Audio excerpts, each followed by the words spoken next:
आपको यकीन हो रहा है कि आपकी बेटी यहाँ तक पहुंच गई है?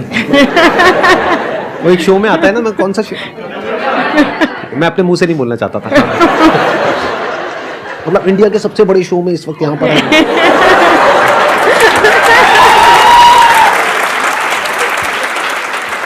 मैंने बोला मजाक में, लेकिन झूठ नहीं है। हाँ।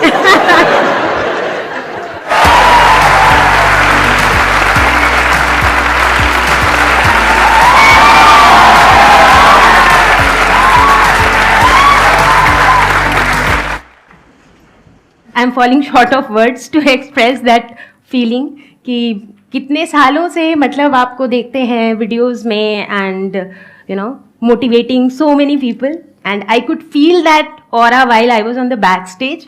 वो जो आवाज़ है, वो जो गूंज है, उसमें ही एक अलग पॉजिटिविटी है। सो of course it is definitely a moment that I will cherish all my life.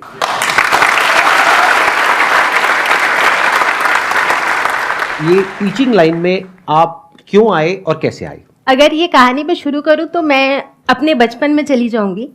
तो मुझे ऐसा लगता है जब मैं बहुत छोटी, जैसे बहुत छोटी एज में 5-6 साल की एज में हम अक्सर ही घर पे वो टीचर स्टूडेंट वाला गेम खेलते हैं, राइट? तो वो कई बच्चों को पसंद आता है खेलना, वो बोर्ड लगा करके टीचर बन के। एग्जैक्टली। इनफैक्ट जब मैं अपने स्कूल में थी, मे बी अराउंड क्लास 6-7 में जब मैं थी, तभी भी मुझे जैसे बहुत बार ऐसा होता था कि जो मेरे से एक क्लास जूनियर हैं उनको चीज़ें समझाना बड़ा अच्छा लगता था, और जिनको मैं समझाती थी वो भी बड़ा अप्रिशिएट करते थे कि हाँ दीदी अच्छा समझ में आया टाइप्स।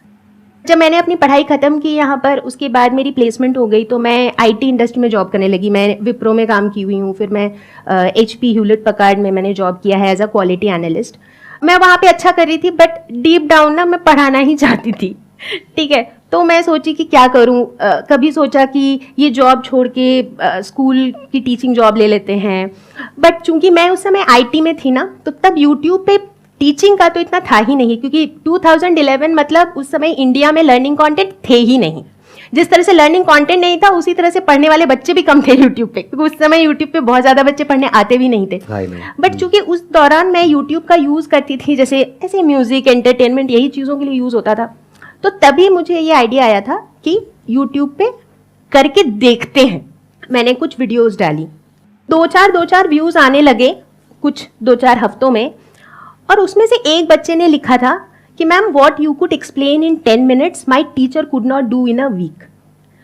उसने क्या सोच के लिखा था उसको तो मैं जानती भी नहीं हूँ, बट वो जो कमेंट था ना, उस कमेंट से मुझे ऐसा लगा कि मतलब कोई ऐसी चीज़ जो सिर्फ मैं अपने पैशन के लिए कर रही थी, शायद वो सच में किसी और को उधर बेनिफिट कर रही है। मतलब आप मानोगे नहीं कि उस दिन ना, मतलब मैं ऑलमोस्ट खुशी से कूद रही थी कि मतलब किसी को इतना अच्छा लगा।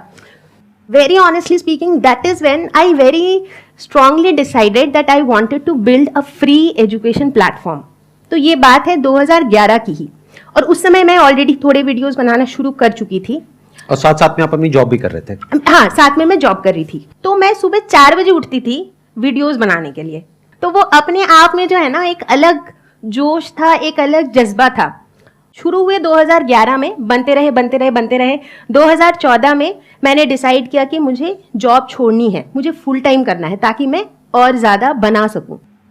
तो इस तरीके से जो है ना मेरा कंटेंट बनता गया। उसके बाद क्या हुआ कि चूंकि मेरे पास वो पूरा कंटेंट था, एक तरीके से आप कह लो कि वो पूरा पैकेज था, and it was all available free of cost. So धीरे धीरे करके जैसे नेशनल डिजिटल लाइब्रेरी, CBSE, ये सारे अप्रोच करने लगे कि हमारे लर्निंग प्लेटफॉर्म में हम आपके कंटेंट यूज़ कर लें क्या।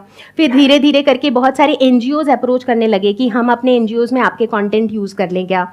तो ये जो चीज़ें थी ना, एक अलग लेवल की इसमें सेटिस्फैक्शन थी। तो आपने इन सबको फ्री ऑफ कॉस्ट अलाउ कर दिया अपना कंटेंट यूज करने के लिए? हाँ। या पैसे लिए आपने? नहीं, मेरा तो फ्री लर्निंग प्लेटफॉर्म ही था ना। I understand. हाँ। आपका फ्री था, लेकिन इन लोगों ने जो आपको अप्रोच किया, हाँ, आपने उनसे पैसे नहीं लिए। नहीं। एंड आई एम 100% श्योर आपको बहुत सारे ऐसे भी प्लेटफॉर्म्स ने अप्रोच किया होगा जो पेड है, हाँ, और हाँ, उन्होंने आपको बहुत बड़ा अमाउंट ऑफर किया होगा। हाँ, रेवेन्यू शेयरिंग तो बहुत लोग ऑफर करते थे। तो आपने वो एक्सेप्ट किया या नहीं किया? नहीं, आज तक नहीं किया। नहीं। हमारे हाउ इज दैट पॉसिबल? क्योंकि एडटेक में मैंने देखा नहीं, क्योंकि मुझे पता है कि मुझे क्या करना है। मैंने बताया ना कि वो जो थॉट थी ना सर, कि मुझे फ्री लर्निंग प्लेटफॉर्म बनाना है, वो थॉट इतनी स्ट्रांग थी कि उस बात को 11 साल हो गए हैं, बट उस थॉट की स्ट्रेंथ अभी भी उतनी ही है।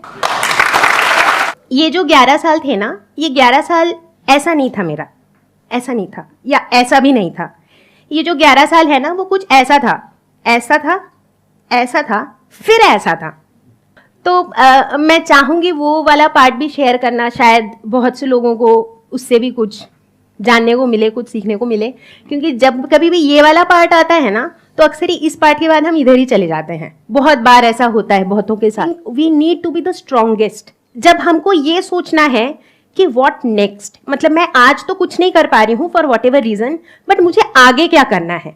तो मैं इस बात के लिए बहुत ज्यादा डिटरमिन्ड थी कि ठीक है, ये एक मेरा फेज है, बट मैं वापस आऊंगी, और जब मैं वापस आऊंगी तो मैं ऊपर ही जाऊंगी। एग्जैक्टली। तो एटलीस्ट आपके जैसे कुछ लोग और होने चाहिए जो अपने सेल्फिश इंटरेस्ट को हटा करके, सोचो कितने राजा महाराजा, कितने लोग, कितने आए कितने गए, कोई याद है क्या?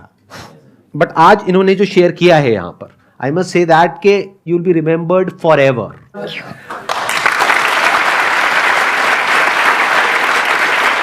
मैं सच बोल रहा हूं, मेरी इस बात को याद रखना। एक दिन ऐसा होगा जब इस दुनिया में मैं नहीं होऊंगा, आप नहीं होंगे, लेकिन ये वीडियो हमेशा हमेशा के लिए रहने वाली है। करेक्ट। तो you will be there forever. Correct. You will be there as an inspiration for generations to come.